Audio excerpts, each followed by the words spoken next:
আমরা দার্জিলিংয়ে এসেছি হোটেল রামাদা। রামাদা হোটেলটা খুবই সুন্দর, খুবই সুন্দর, খুবই ডিলাক্স হোটেল। প্রিমিয়াম স্যুট রুমে আছি। এক এক দিনের রুম ভাড়া ৮,৫০০ প্লাস 5% জিএসটি।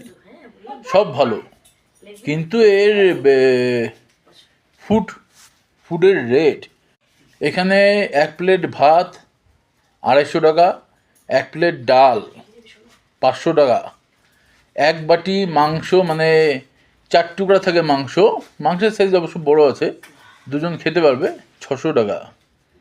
একটা গ্রিন স্যালাড 1 প্লেট 400 টাকা। পয়সাওয়ালা লোকই হোক, যেই হোক, এই হোটেল তো সবার জন্য, সবাই আসবে ঘুরতে, কিন্তু খেতে যদি এতগুলো টাকা বেরিয়ে যায় তাহলে কি করে হবে? কালকে আমি ডিনার করেছি, আমি, আমার মিসেস, আমার বাচ্চারা ডিনার করেছি, 2500 টাকা আমার বিল হয়েছে, আমি দেখেছি, সই করেছি। আচ্ছা, চায়ে 149 টাকা করে 1 কাপ চা।